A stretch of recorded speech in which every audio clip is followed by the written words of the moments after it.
yang iyo jadi urang-urang yo. Anak do pulo nea dia ne kawan kini. Iyo nana sayang ne parampuan.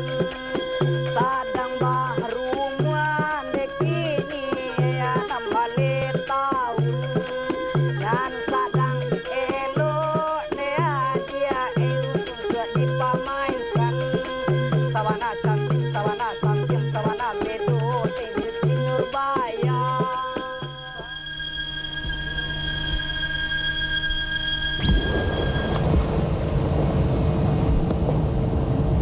Pak Ali belum datang juga. Kemana dia? Jangan-jangan dia tertidur. Barangkali ada halangan. Biasanya sebelum pukul 1 dia sudah di sini. Tadi malam dia minta izin untuk menonton komedi kuda. Baiknya kuadukan pada ayah. Jangan, Sam. Kasihan orang tua itu. Dia kan belum pernah membuat kesalahan selama bekerja dengan ayahmu.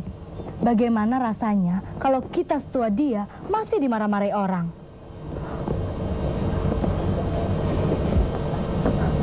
Bagaimana kalau kita jalan saja? Hari panas begini. Lihat saja mukamu sudah merah. Ini ada payung.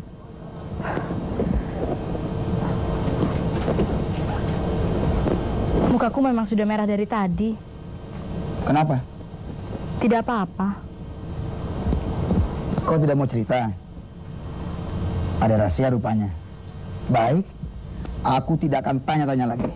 Belum apa-apa sudah merajuk. Siapa yang merajuk? Kukira di antara kita sudah tidak ada rahasia lagi. Ini bukan rahasia, Sam. Tadi aku malu sekali pada Nyonya van der Stier. Kenapa? Tadi aku diberi hitungan oleh Nyonya van der Stier mengenai jarum panjang dan jarum pendek. Pukul 12, jarum panjang dan jarum pendek berimpit. Pukul berapa kalau kedua jarum itu berimpit lagi? Aduh, berkali-kali ku cari, tapi tidak dapat juga, Sam. Sampai aku pusing. Masakan kau begitu tidak tahu? Itu kan mudah. Iya, buat kau memang mudah. Kau kan pintar, tapi aku kan bodoh. Kau memang pintar, tampan, gagah. Jangan ketawa.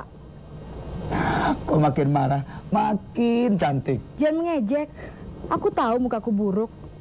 Tidak sebanding dengan Mari. Kemana lagi kau melantur? Apa? Tadi aku melihat kau berdua-duaan dengan dia. Kau memandang dia seperti memandang bulan.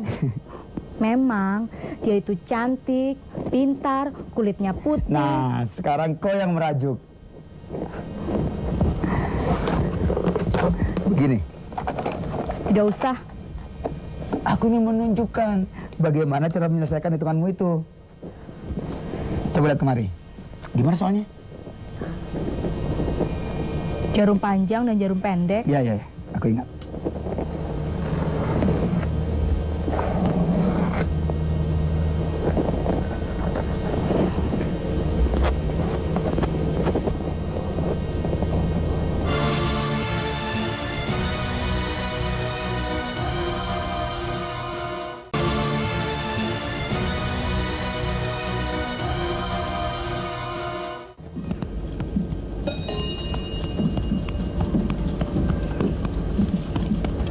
Assalamualaikum. Waalaikumsalam.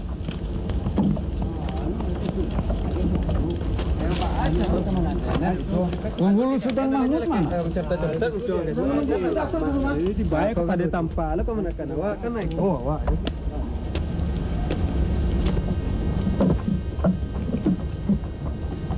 Kau ikut pendekar. Baik, Datuk. Siapa suruh kau duduk di depanku? Jadi saya di mana, Datuk? Ikuti Bendi. Jalan.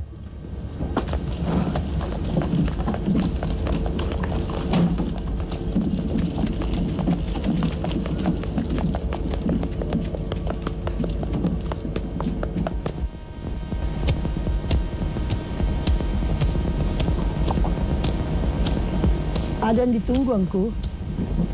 Iya. Datuk Maringgi, baru saya suruh jemput sama si Ali.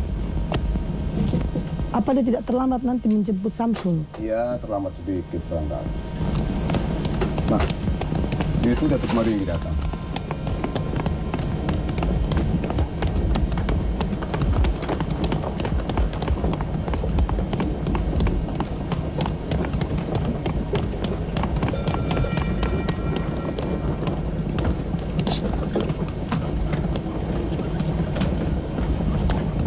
Assalamualaikum. Waalaikumsalam. Agak terlambat saya barangkali.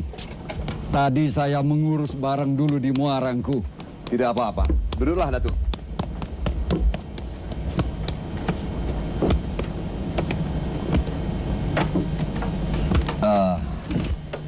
Bagaimana kabarnya?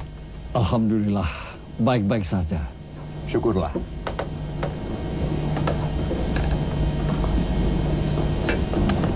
Jelas buat kau jalannya. Kau memang pintar. Nah, kau mengejek lagi. Tidak, aku sungguh-sungguh, Sam. Aku ingin jadi orang pintar seperti kau. Aku cuma biasa-biasa saja. Tapi, laki-laki memang harus pintar. Kalau tidak, bagaimana dia bisa menghidupkan anak dan istrinya? Jadi kau sekolah dokter Jawa di Betawi. Iya. Tuan Van Swieten sudah mengajukan permintaan kepada pemerintah supaya aku dapat diterima di sana.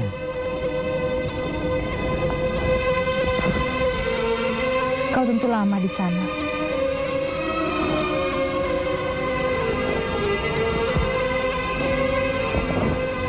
Tapi aku senang kalau kau maju.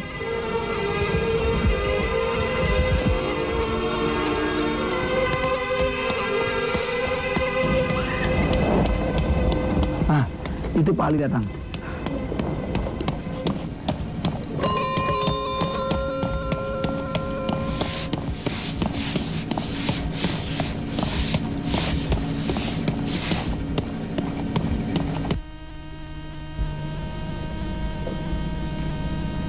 Sudah lewat 1:30. Saya mau ke toko saya yang di Pasar Gadang dulu ke Penghulu. Jadi bagaimana engkau, Datuk? Bisa engkau meminjamkan uang yang 3.000 itu? Tentu saja. Kapan saja diperlukan, uang itu akan saya antarkan. Tapi apa yang dapat saya berikan sebagai jaminan? Tidak perlu pakai jaminan. Saya percaya pada engkau. Engkau bukan baru sekarang saya kenal. Kalau lain orang, tentu lain soalnya. Saya berterima kasih sekali. Tapi bukan itu soalnya. Hutang harus tetap ada tandanya. Kalau besok lusa saya meninggal dunia sedangkan hutang belum terbayar, bagaimana? Akan saya kirimkan surat perjanjian. Dalam surat itu akan saya cantumkan bahwa rumah ini beserta tanahnya saya gadaikan pada Datuk. Terserah engkau lah. Saya ikut saja. Saya minta diri dulu. Tidak makan dulu. Terima kasih. Lain kali kalau ada umur. Itu si Ali datang. Engkau Datuk hendak diantar kemana? Ke Pasar Gadang. Terima kasih, Pak Ali. Sama-sama.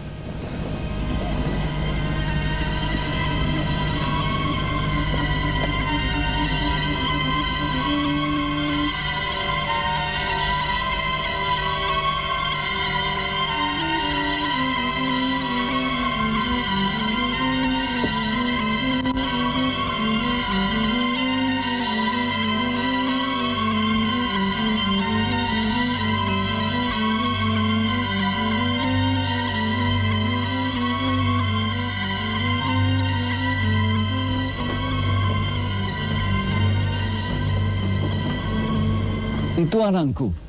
Yang laki-laki, Yang perempuan? anak Bagindo Sulaiman yang tinggal di rumah depan. Engkau Datuk juga tentu kenal Bagindo Sulaiman. Dia saudagar juga. Kenal. Kenal. Saya tidak sangka dia punya anak gadis. Itulah. Anak satu-satunya, seperti anak saya juga. Li, antar engkau Datuk ke Pasar Gadang. Baik, Go.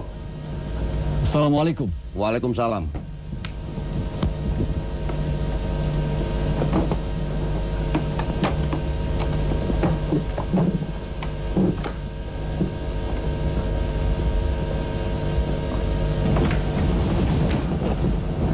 Bagaimana? Ya, dia bersedia. Kenapa tidak pada Engku Bagindo Sulaiman saja Engku pinjam? Susah. Hubungan kita dengan Bagindo Sulaiman sudah seperti saudara kandung. Kalau aku pinjam padanya, aku takut dia tidak mau dikembalikan. Memang serba susah. Tapi apa tidak apa-apa kalau engkau meminjam dari Datuk itu. Kata orang cara dia berdagang jahat. Itu bukan urusan kita. Yang aku tahu dia orang kaya. Meskipun dia dulunya seorang pedagang ikan asin di Pasar Gadang. Dan soal pinjam-meminjam, itu ada aturannya, Bu. Asal semuanya menurut kelaziman, aku pikir kita tidak perlu khawatir. Mana Samsu? Dia sudah menunggu di meja makan.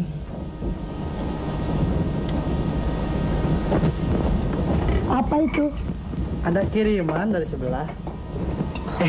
Ada gulai bebek. Kadir, Ya, Bu. Ya, kata Pak Ali, nanti sore orang akan mengarak tabut. Boleh saya pergi ya? Sendiri. Saya akan ajak Bakti dan Arifin. Kalau boleh juga Nurbaya. Biasanya arak-arakan begitu ramai sekali. Hati-hati, jangan sampai kalian diinjak orang. Iya ya.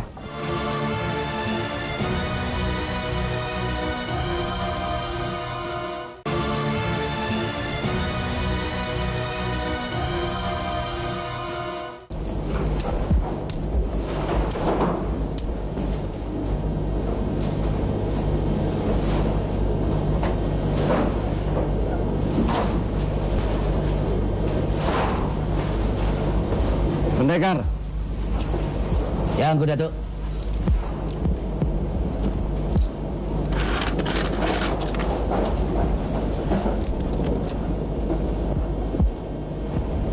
kau perhatikan anak gadis Baginda Sulaiman yang tadi. Kenapa, Angku Datuk? Kukira pantas untuk jadi istriku. Mana mungkin, Angku Datuk? Kenapa begitu? Pertama, istri Datuk sudah 4. Nanti kuceraikan atau... Kedua, orang tuanya kaya, Angku Datuk. Malahan kabarnya yang paling kaya di Padang ini. Kalau kau bicara, cobalah bicara yang enak didengar. Supaya kantongku terbuat untukmu. Siapa yang paling kaya di Padang ini katamu? Baginda Sulaiman, Datuk. Tapi saya tidak percaya, Datuk. Sekarang otakmu yang beku itu sudah mulai jalan.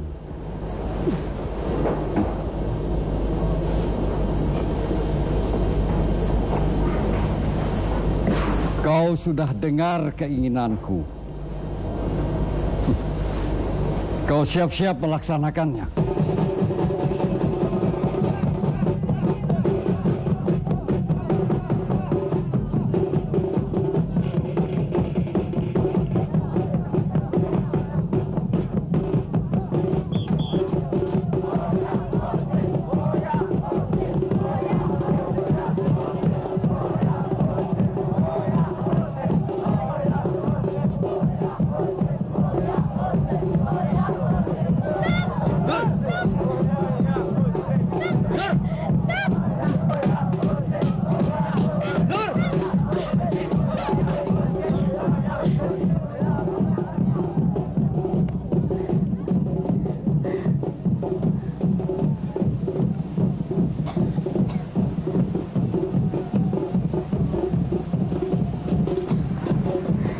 Kenapa kau memandangi aku? Kamu cantik sekali.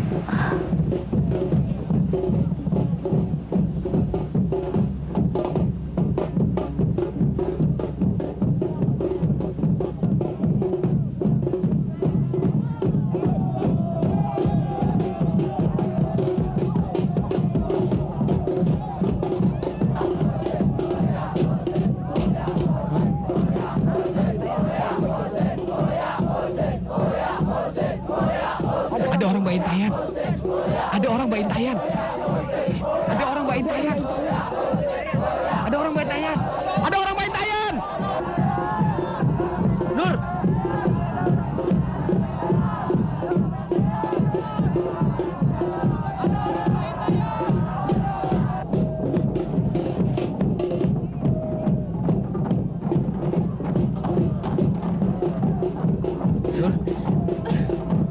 Nur. Nur. Sam, tolong Sam.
Mana ibumu, Kia?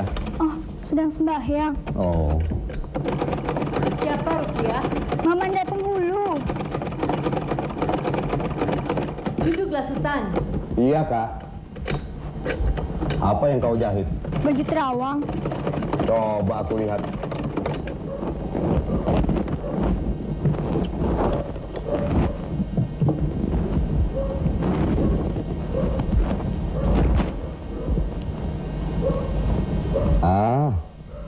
Bagus sekali jahitanmu. Untuk siapa baju ini? Untuk siapa saja yang mau. Yang mau kukira banyak. Aku juga suka. Bila, tapi buat paman barangkali agak sempit. Ya, kukira juga begitu. Orang yang pantas memakai baju ini tentulah orang muda yang usianya sebaya dengan kau dan badannya seramping badanmu. Bukan orang tua seperti aku.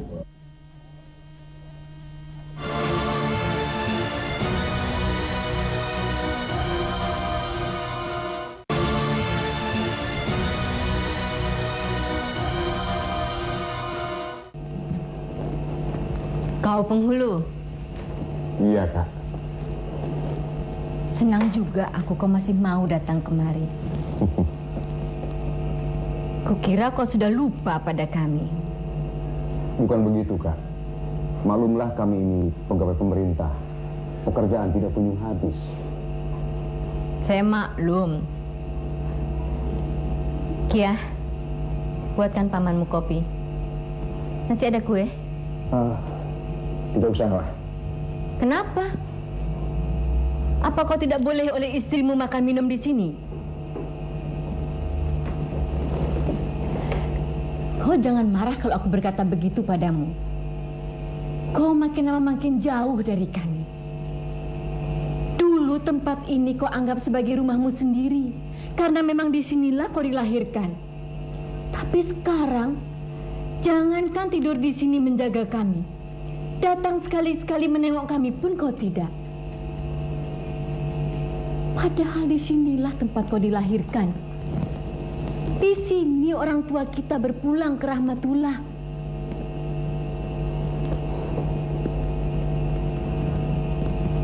Kakak tidak usah berkecil hati.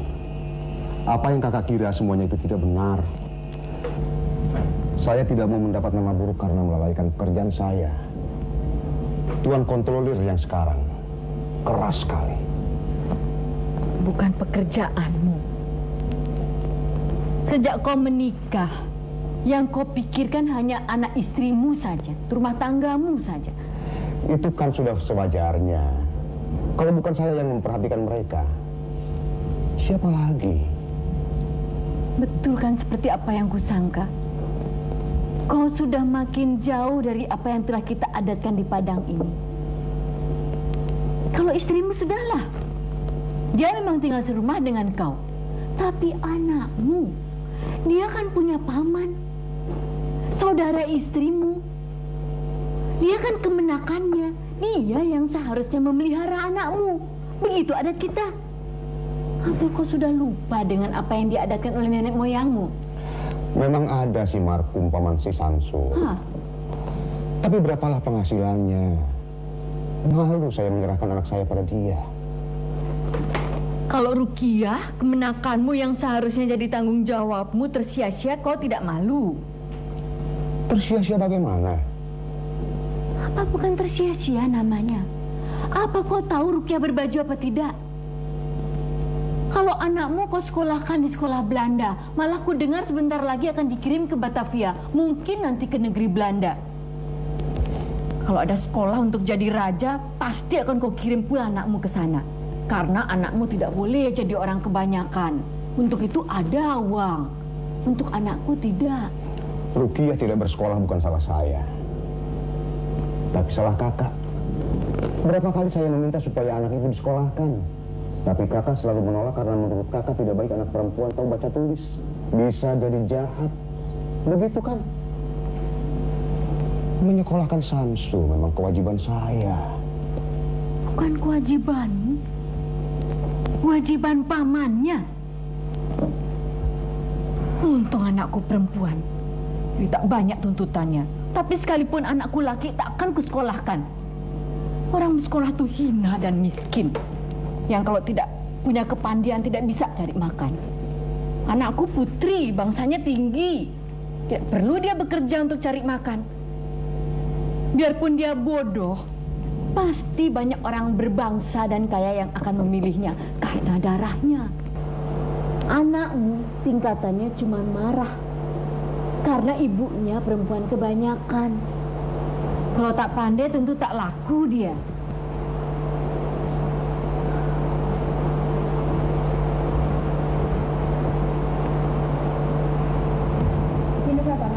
Terima kasih, Pia. Nyalakan lampu, Pia. Aku ambilkan korek api sebentar.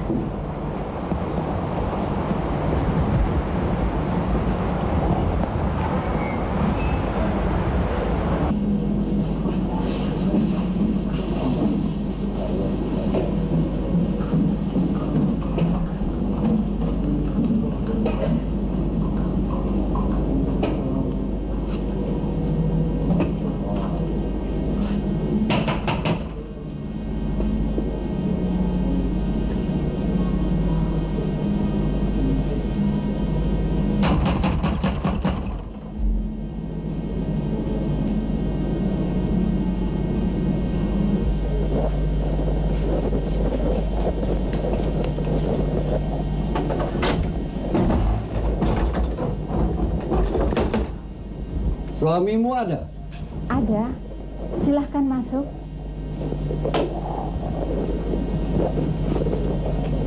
Silahkan duduk, Datuk. Tidak usah.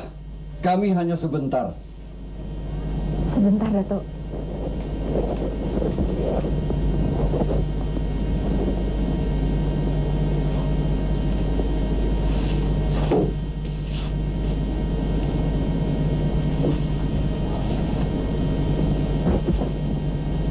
Bagaimana, Engku Rajab? Duduklah Engku Datuk. Tidak usah. Saya datang untuk menagih piutang. Saya minta maaf. Berilah saya waktu. Waktu apa? Engku datang meminjam uang, saya bantu. Sekarang sudah waktunya untuk membayar, engku minta maaf. Apa pula caranya begitu? Ini tanda tangan engku, bukan? Betul Engku Datuk. Tapi dagang saya sedang jatuh. Berilah saya waktu. Begini saja engku. Jangan kita bersilat lidah. Engku bisa bayar atau tidak? Kalau tidak, besok toko ini saya sita dan engku saya adukan. Tolonglah saya sekali Engku Datuk. Kalau saya masuk penjara, toko saya disita. Bagaimana anak istri saya harus hidup? Itu bukan urusan saya. Tolonglah saya, Engku Datuk. Kasihanilah saya.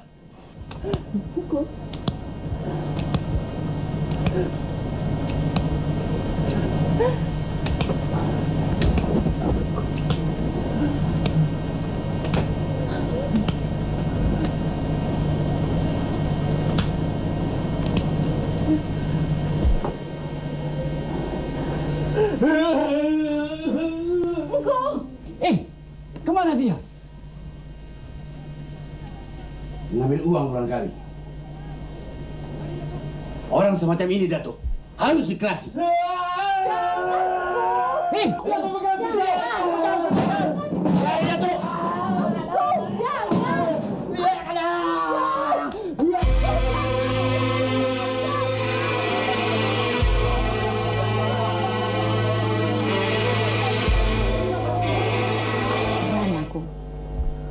Guna-guna apa yang digunakan perempuan itu padamu sehingga kau begitu dikuasainya? Semua penghulu di padang ini berbini lebih dari satu. Cuma kau yang berbini satu. Yang itu lagi tidak diganti-ganti. Orang besar itu harus berbini banyak, biar kembang keturunannya. Hanya hewan yang punya banyak bini. Apa? Ampun, kata-kata apa itu Mahmud? Betul-betul sudah berubah kau sekarang. Sebentar lagi barangkali agamamu pun akan kau rubah.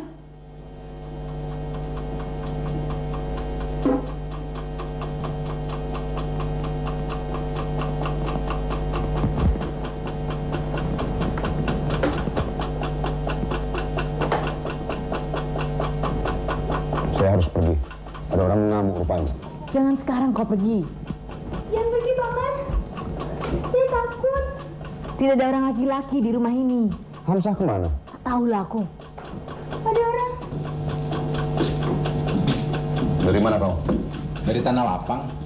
Waktu sampai depan rumah, kedengaran bunyi ketuk-ketuk. Katanya ada orang mengamuk.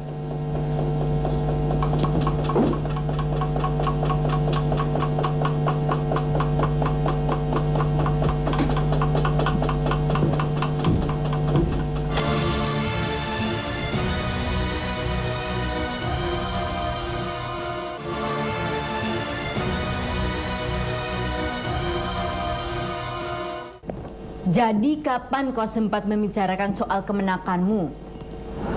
Saya kemari justru hendak membicarakan itu. Kasihan betul nasib anakku itu.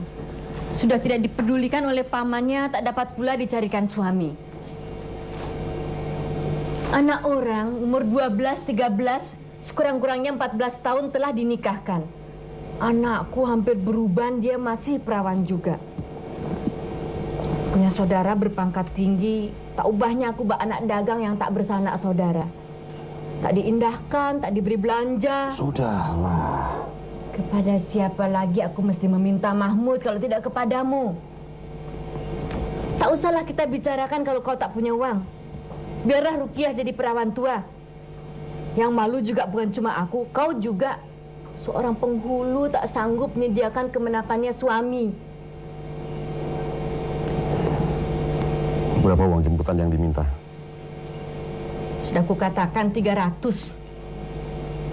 Apa tidak bisa kurang? 200 rupiah barangkali. Kalau akan dinikahkan dengan seorang tukang ikan, tak usahlah anakku disediakan uang jemputan. Aku tak mau anakku dinikahkan dengan sembarang orang. Baiklah. Apalagi yang dia minta? Sebuah arloji emas dengan rantainya, sebentuk cincin berlian, pakaian selengkapnya, sehelai kain Bugis dan juga kain batik Jawa, bendi lengkap dengan kudanya. Ya Allah, dari mana semua itu harus aku cari? Sudah kukatakan berkali-kali, kalau kau tak punya uang, tak usah kita bicarakan ini.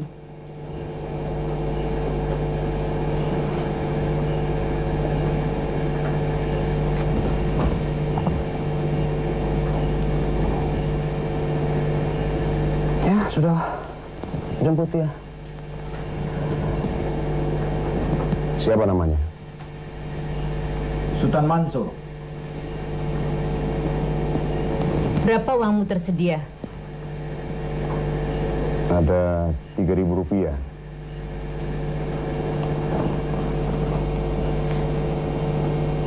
Kalau segitu cukup.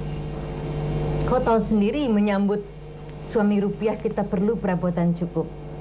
Rencanaku Sekurang-kurangnya kelambu 3 lapis dari sutra. Bantal juga harus seragam dari sutra juga dengan bersulam benang makau. Pesta 7 hari 7 malam. Jangan lupa biaya arak-arakan pengantin dengan Gajah Medan. Keluarga dekat dan jauh jangan lupa diberitahu. Baiklah. Kerabat yang jauh biar saya yang tulis surat. Sedangkan yang dekat kau saja Hamzah yang beritahu. Baik.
Assalamualaikum. Waalaikumsalam. Siapa? Saya Rangkayu, pengurus Sultan Mahmud. Bagaimana? Sudah tertangkap? Alhamdulillah sudah Rangkayu.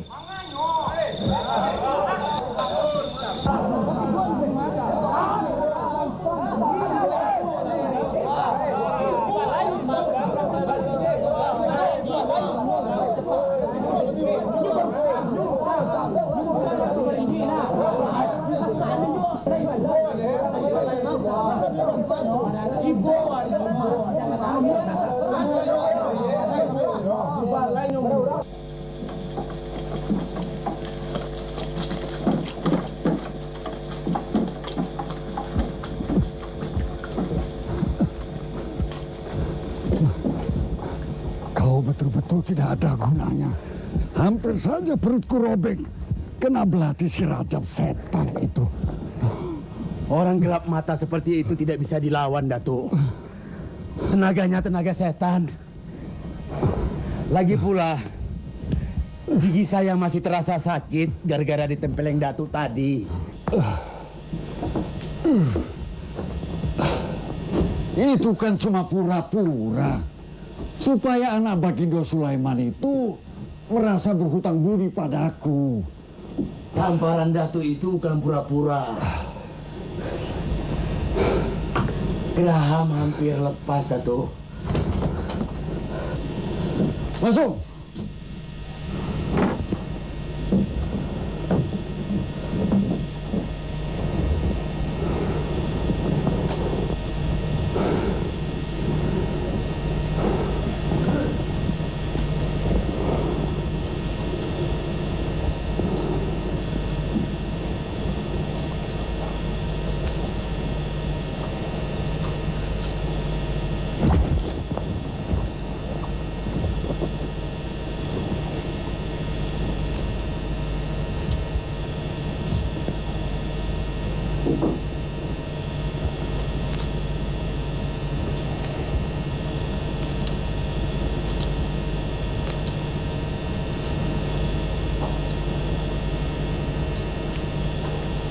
Buat mengobat gigimu. Saya berjaga depan, Datuk. Jaga jangan sampai kau dilihat orang. Baik, Datuk.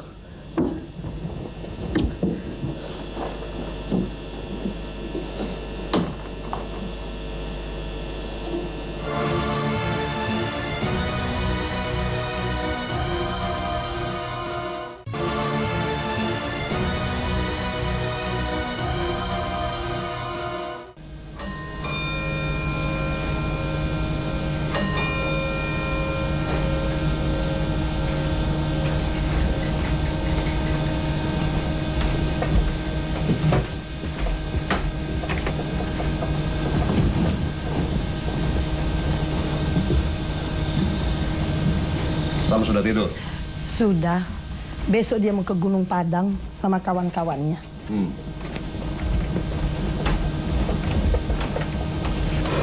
Ada apa?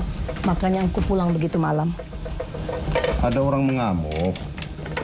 Rajab, pemilik toko di Pasar Gadang. Sudah tertangkap. Sudah. Ada 3 orang yang ia bunuh. Kenapa dia bisa jadi gelap mata? Ya, terlilit hutang. Sama siapa? Datuk Maringgi.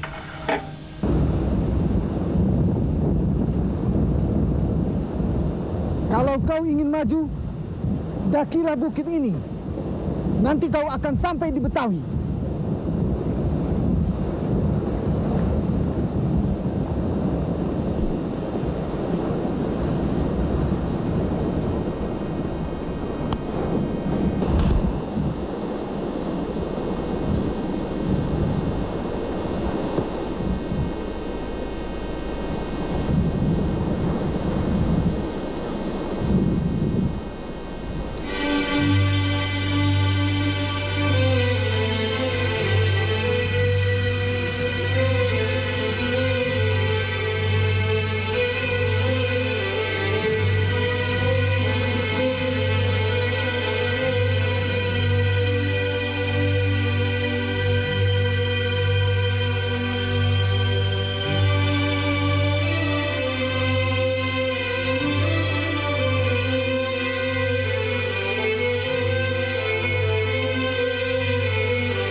Jadi kau sudah melihat pembunuh itu? Bagaimana rupanya? Biasa, malahan kelihatannya dia baik. Dia menangis. Bagaimana orang seperti itu bisa jadi pembunuh? Dia gelap mata karena dililit hutang. Yang punya uang memaksa dia untuk segera membayar. Kalau tidak, hartanya akan disita. Dia minta diberi waktu. Tapi orang tempat dia meminjam uang itu tidak mau. Kejam sekali. Siapa orang itu? Datuk Maringgi.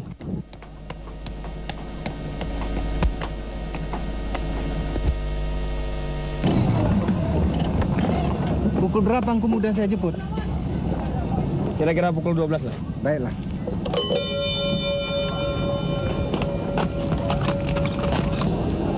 Kalau kupikir-pikir, pekerjaan polisi itu berat juga. Alah, soal polisi nanti saja. Bagaimana kalau kita makan dulu? Tiar, baiknya kau itu buka toko kue saja di sini. Buat apa susah-susah masuk sekolah KWS di Betawi, iya kan? Aku akan pertimbangkan usulmu, Nur. Cuma aku khawatir toko itu bangkrut dalam waktu seminggu. Sebab semua kue aku yang makan. Aku sendiri sampai heran melihat perutku yang besar ini, Nur. Kalau kerunungkan peristiwa semalam, pekerjaan polisi itu memang berat. Sudahlah berbahaya. Mereka seringkali dimusuhi orang. Iya. Tapi kalau kita baik pada rakyat, masa akan dimusuhi orang? Menjadi pegawai pemerintah, kita harus seperti mesin, mengerjakan apa yang patut dikerjakan. Tidak berat sebelah, tidak menaruh kasihan, dan tidak tergoda oleh uang atau pemberian yang lain. Ya, tapi apa masih ada orang seperti itu? Ya, dalam 100 susah ditemukan seorang.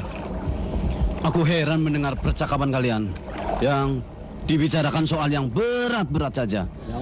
Kita kemari kan mau senang-senang. Betul. Nah, mari kita senang-senang. Lalu makan kue. Vin, kau ini baiknya dilemparkan ke dalam air agar dimakan buaya.